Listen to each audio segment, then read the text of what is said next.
చేతిలో తుపాకీ ఉంటే ఎలా దుర్వినియోగం చేస్తారన్న దానికి తాజా ఉదాహరణ హైదరాబాద్ గుడిమల్కాపూర్ పోలీస్ స్టేషన్ పరిధిలో జరిగిన ఘటన.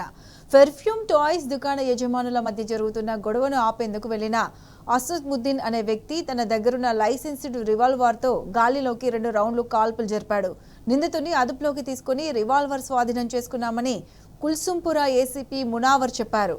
రంజాన్ సందర్భంగా కింగ్స్ ప్యాలెస్ ఫంక్షన్ హాల్లో ఎక్స్పో ఏర్పాటు చేశారు.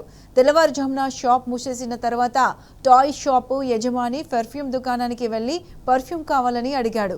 షాప్ మూసేశానని చెప్పినా తనకు పర్ఫ్యూమ్ ఇవ్వాలని అడగడంతో ఇద్దరి మధ్య గొడవ జరిగింది.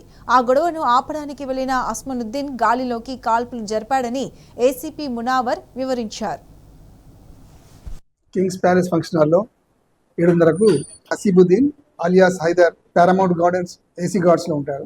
ఈ ఇంతకుముందు ఇక్కడ ఎగ్జిబిషన్ నడుస్తుండే దావతే రంజాన్, దాని సందర్భంగా చిన్న గొడవ జరిగింది. అక్కడ జరిగితే ఆ మధ్యలో గొడవ జరిగింది, వాళ్ళు కాంప్రమైజ్ కూడా అయ్యారు. ఈ మధ్యలో కొంచెం ఇద్దరు అన్నెసెసరీగా కాల్పులు జరిపాడు. 2 రౌండ్స్. అతని లైసెన్స్ హోల్డర్ ఆ .32 mm పిస్టల్ అతను గాలిలోకి 2 రౌండ్స్ కాల్పులు జరిపాడు. ఇది ఆర్చ్ యాక్ట్ లో కేసు రిజిస్టర్ చేశాము.